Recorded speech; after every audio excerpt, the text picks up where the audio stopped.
Oh hey, it's me Dax Moy and welcome to this, the third instalment of Awaken the Guru Within. In the first couple of instalments we've covered the idea that you've got to move away from this idea of trying to be the market leader and instead move across to being the guru. Now the guru being one who moves people from the darkness into the light, which is a much better position for any of us to be in.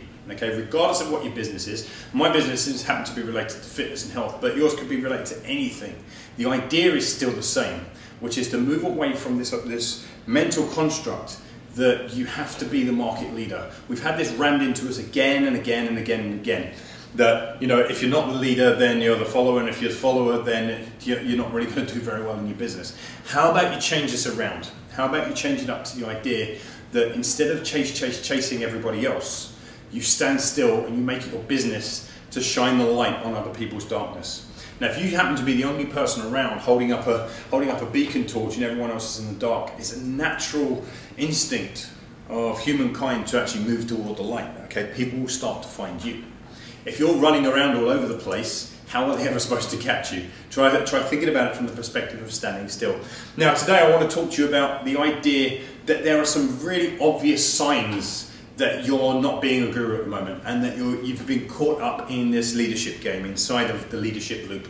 Okay, and the first one is that you have a tendency to focus on the tactics and not the tribe you serve. Okay, and this is true of a lot of people. They're thinking about how they can get the most leads through their blog. They're thinking about all the free giveaways they have to do. How do I buy more traffic? Is it pay-per-click? Is it this? Is it that? What can I do with my AdSense account? What else do my clients or my customers or my prospects want to buy from me? And all this kind of stuff. Look, there's a place for all of that. Okay, but if you're focused only on the stuff, on the SEO and getting to page one and all the things that actually make the sale, then I guarantee you, you're not focused on the tribe. Okay, tactics and tribe, they should, you know, there's a tendency for most people to get so caught up on the idea of the tactics that one of their tribe members can be standing right here beside them and they're kind of like, hey, I haven't got time for you at the moment, I've got to focus on this, I've got some tactics that I have to get sorted out. That's a great way to prove to yourself that you're playing the leadership game, because now your tribe become a distraction. Okay, because you're worried that the tribe member who's pulling on your shirt and saying, hey, can you talk to me for 5 minutes? You're worried that that person is going to slow you down in your leadership race. So you start to ignore the very people that you're actually trying to attract to your business in the first place. Does this make sense? Right, so I guess an easy way to put this, a simple way to put this, is that if you're playing the leadership game, you tend to dehumanize your business. So you dehumanize your staff, you dehumanize your prospects, you dehumanize your clients and your customers, and essentially everyone just becomes facts and figures and statistics. How many leads did I get this month? How many conversions? How much money has been made from these people? And so on and so forth. Now look, if you operate a business, I make no bones about it, these are important things to know, but they're not the drivers that should run your business. Okay? These are the things that you should measure the effectiveness of your business by once you've started to play your guru game. Okay? If these are all you're focusing on, if these are the only drivers of your business at the moment, then I would argue, I would put the case that you've gotten caught up in the leadership game, and it's no wonder that you're so bloody burnt out all the time.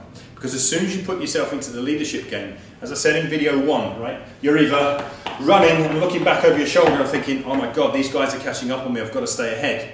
Okay? Or you're running and you can see the guys ahead of you saying, oh my God, I've got to catch these people up. That's all that's open to you if you play the leadership game, right? You either want to be the leader, or once you become the leader, you're just panicking about all the people that also want to become the leader. When you get into this guru game, things change, and they change for you quite quickly. Okay, you get to stand still, and you get to focus on your tribe. Now, an interesting thing starts to happen when you focus on your tribe. Because you've now rehumanized your business instead of dehumanized it, people start to speak to you.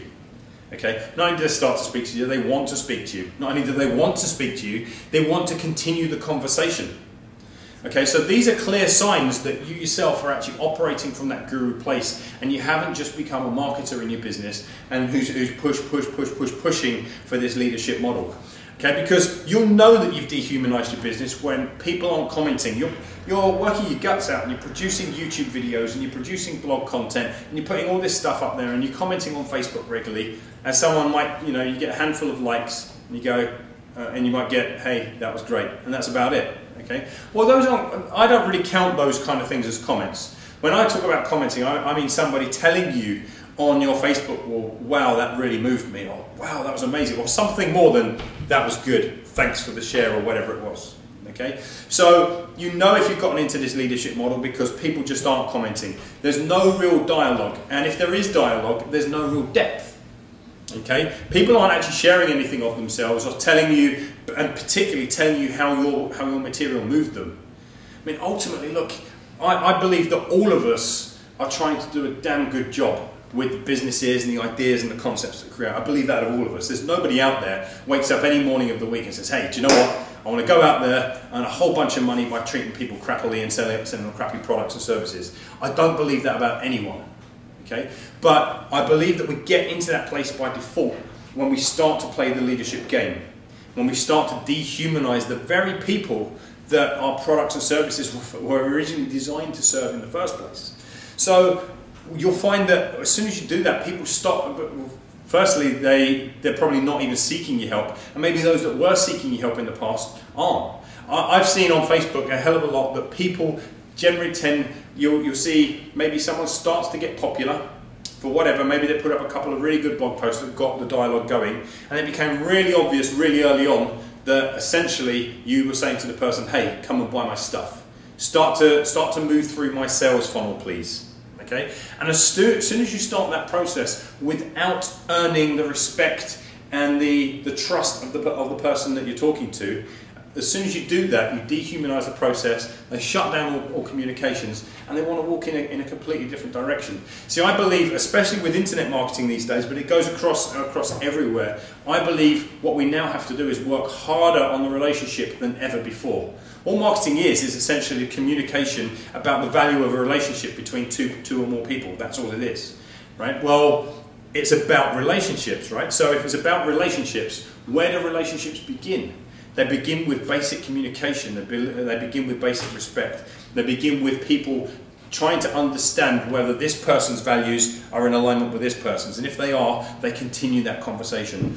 When you dehumanize your business by making it all about the tactics, and here's another thing, and here's another thing, and here's another thing, and come and buy my stuff, when you make it that process, you essentially push people away. So the net result is ultimately that people aren't buying, or maybe that those that did, they never come back and buy again, which is a real shame, because if you actually serve people really well from this guru mindset, not only do you get them to the point where you don't have to sell, you just simply don't have to sell, they want to buy.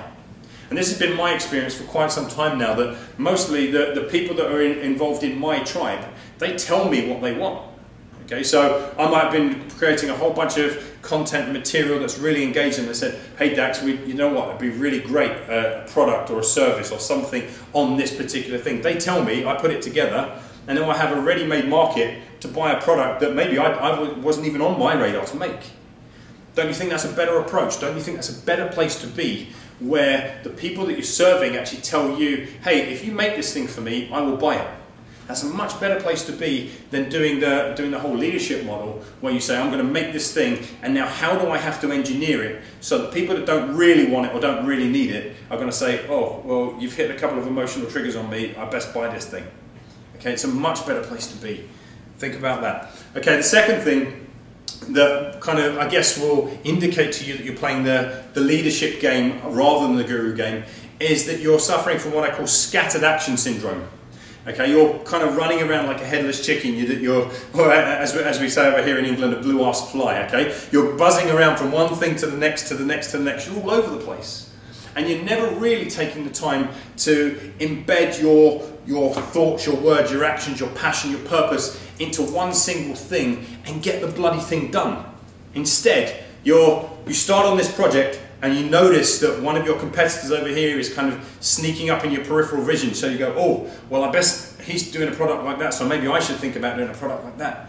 And you come over here and you start on copying this guy over here, and suddenly there's a guy over here and your peripheral vision starts sneaking up, and you go, oh God, I don't want to be left behind in this either. So you run about this whole blue-ass fly syndrome from one thing to the next, to the next, to the next, so that you end up with a lifetime of scattered actions. Okay, and these scattered actions manifest in the idea that now you've got loads of projects. Hey, I've got 17 different projects that I'm working on right now. as opposed to saying, hey, I've got these one or maybe two things that I'm really kind of embedding myself in at the moment to get complete. Not only that, you generally tend to get really proud of your busyness.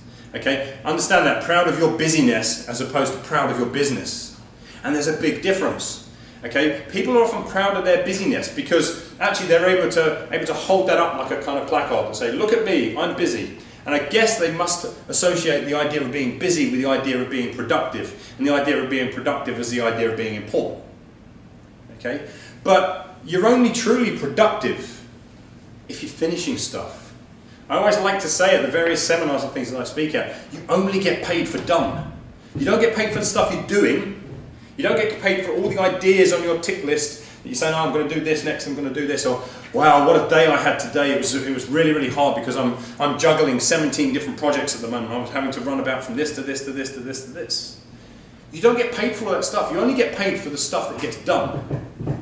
Okay? Can you put a tick beside that thing and say, yes, it's finished? That's the thing that someone will pay you for.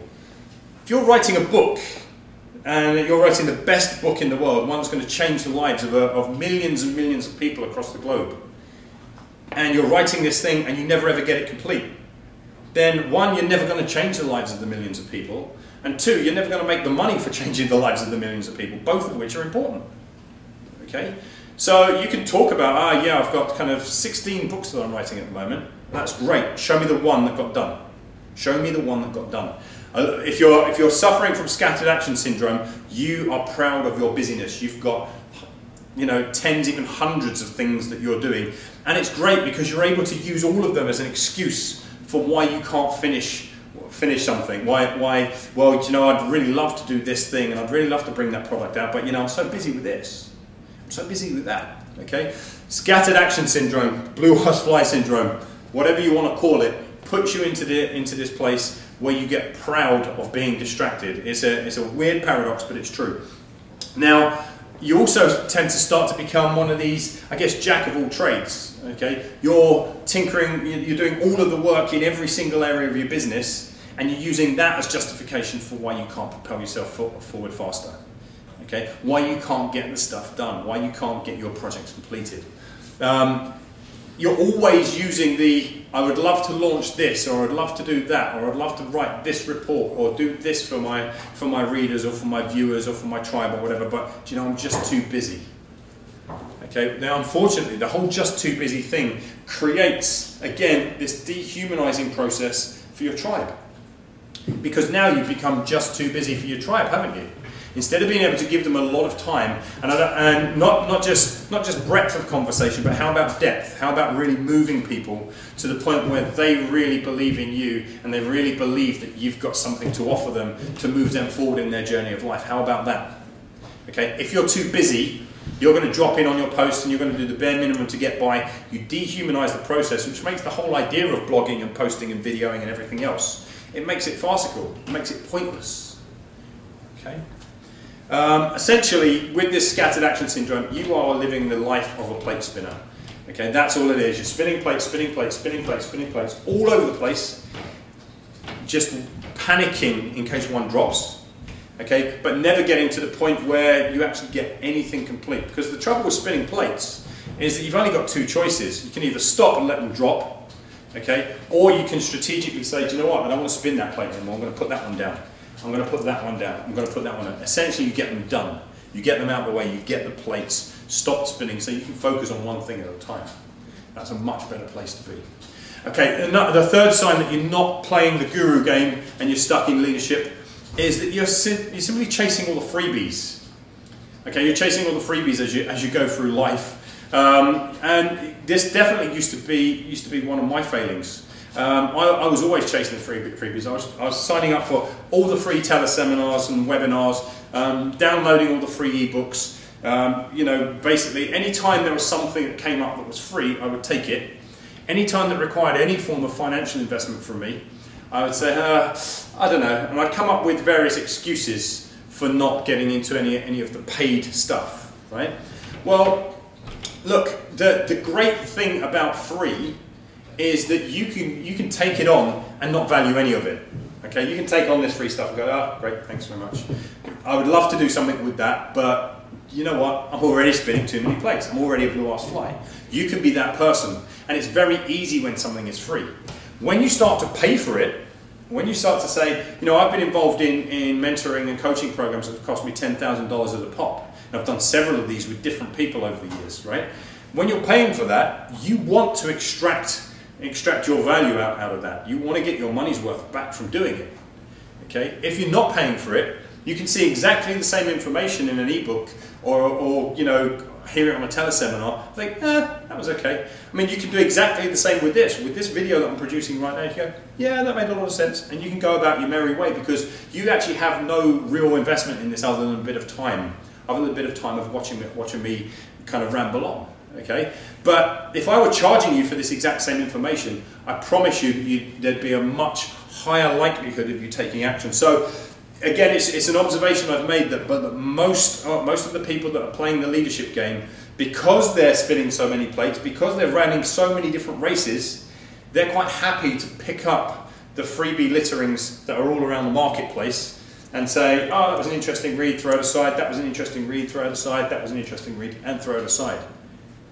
Okay? What I would say is stop seeking the free and start to look for experts, so start to look for really knowledgeable people that can guide you down the path that you want to go down.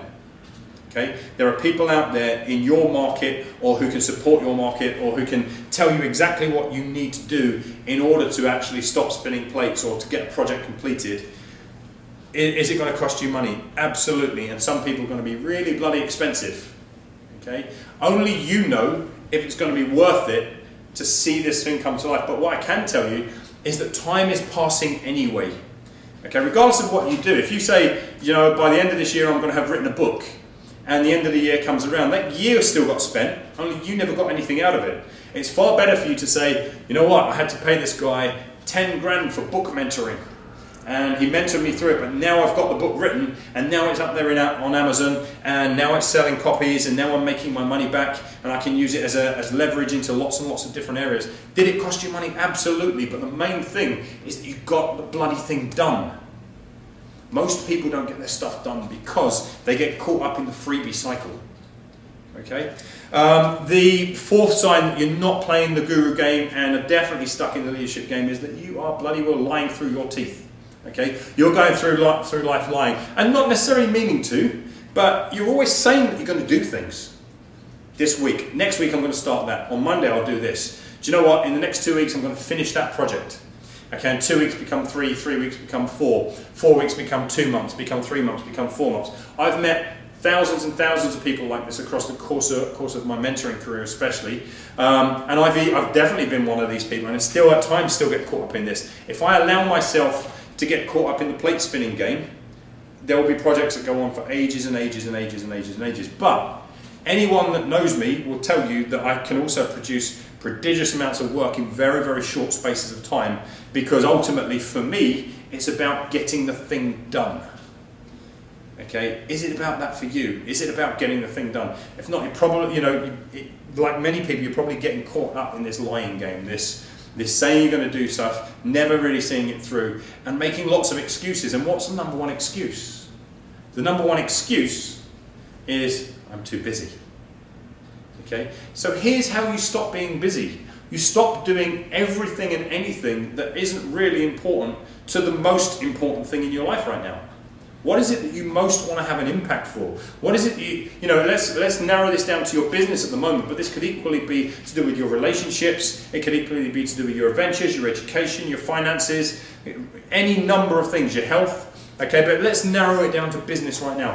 What would be the thing that is most likely to set you aside as a guru in your marketplace right now? What is the primary source of light that you can shine on the darkness of your prospects, of the people that really, really want your help?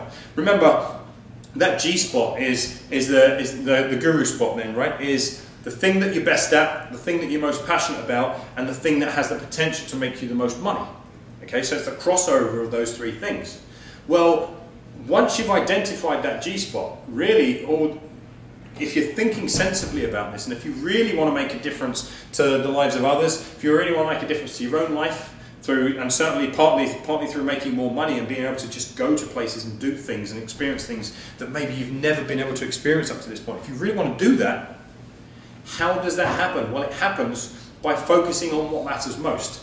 Stephen Covey said those things that matter least should never take precedence over those things that matter most. Okay? What things matter most in terms of building your guruship? Okay? In terms of getting to the point where you've got people really having the light shone on them because you're so damn good at what you do. What are those things? These are the only things that you should focus your business on for until you've got the boxes ticked, until you say, yes, I did it. I created exactly what I set out to create. Damn all those other things, right? All those other things all these plates that you're spinning, either just let them drop or take a little bit of time, grab each one, put them down on the floor. But focus on the one or two, maybe three things tops that actually contribute most to you being the guru in your field, and then you'll never have to worry about running again. You'll never have to worry about becoming a leader because everyone's going to come to you. It's going to be so obvious that you really know your stuff. And the reason, it's not just about knowing your stuff. It's not just about being a knowledge-based guru. It's about humanizing the process. It's about you caring enough for the people that you want to serve that you know that spinning so many plates actually does them a disservice. I hope that makes sense.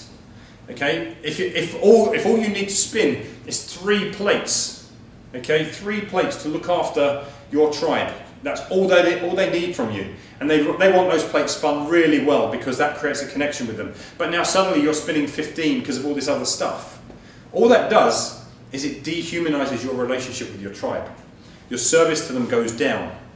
Okay, don't think. I guess the best way to summarize this is that traditional marketing, traditional leadership concepts are often about breadth, okay? How broad you can make your market. I serve all these different people across this market, okay? Well, how about this? How about thinking of it in a new way? Think of it as depth, okay? You want depth of communication with the people that opt in to become a member of your tribe. You want to show them how much you care and just how much service you're able to give them. Okay, that makes you a much more valuable asset to them as they go through their life. And they want more of you, and they want to stay with you for longer, and they want to keep on experiencing what it is that you've got to show them. That's exactly what they want from you, right? They want to keep on experiencing it. The only time people leave you, and the only time people leave your tribe, is once they start to feel, there's nothing more to experience with this person. Let me go and find somebody else. Okay, so look, this was another one of my mad ramblings, clearly. I wanted to really share with you though these signs that you're not playing the guru game, you're stuck in the leadership game. And in the next video I've got some specific exercises for you to start taking this guru concept a little bit further. But for now, I hope you found this one useful. Please leave me some comments below. Really like hearing from people once I've put these mad ramblings together. I really like to get an idea on how the concepts have touched you and what they've made you think about. So please go ahead and do that. And I look forward to speaking to you again very, very soon. You take care.